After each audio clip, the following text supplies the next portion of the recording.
Zilolaxon bilan Umidaxonim massaj sentriga biza qizim bilan mana bir haftadan oshdi. Qizim 8 ta seans qabul qildi. Mana bir haftalik seans qabul qilib, betga shunaqa oyoq og'riqlari bilan, orqamda shamollashlar bilan kelgandim. Qizim ham juda ko'p shamollash, asabiylik bilan kelgan edi. Yana mana ukollari, operatsiyalari bordi. Hammasi mana birgalikda shunaqa davolab qo'yishdi. Bu qizlar qo'l ko'zligi dard ko'rmasin, tan jonligi sog' bo'lsin. Ilohim mana shu yerda bir haftada 20 yoshga yosharib, hamma kasalliklarimiz chiqib ketib, oddiy bo'lib chiqib ketyapmiz qizim bilan. Tan jonligi sog' Alloh rozi bo'lsin. Alloh rozi bo'lsin qilgan mehnatlaringizga. Ilohim topganlaringlar faqat yaxshiligiga buyursin. Qo'llaringlar og'rimasin ilohim. Ilohim qo'shganinglar bilan qo'shaqaringlar. Alloh bergan farzandlaringlarni rohatlanib ko'ringlar.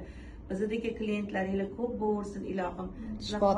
Hormay shularni davolab, hammani duosini olib yuringlar. Rahmat, kattakon rahmat. Yana kelamiz. Endi har oy shu yerda sizlarning mehmoninglar bo'lamiz. Xudo xolasa. Amin.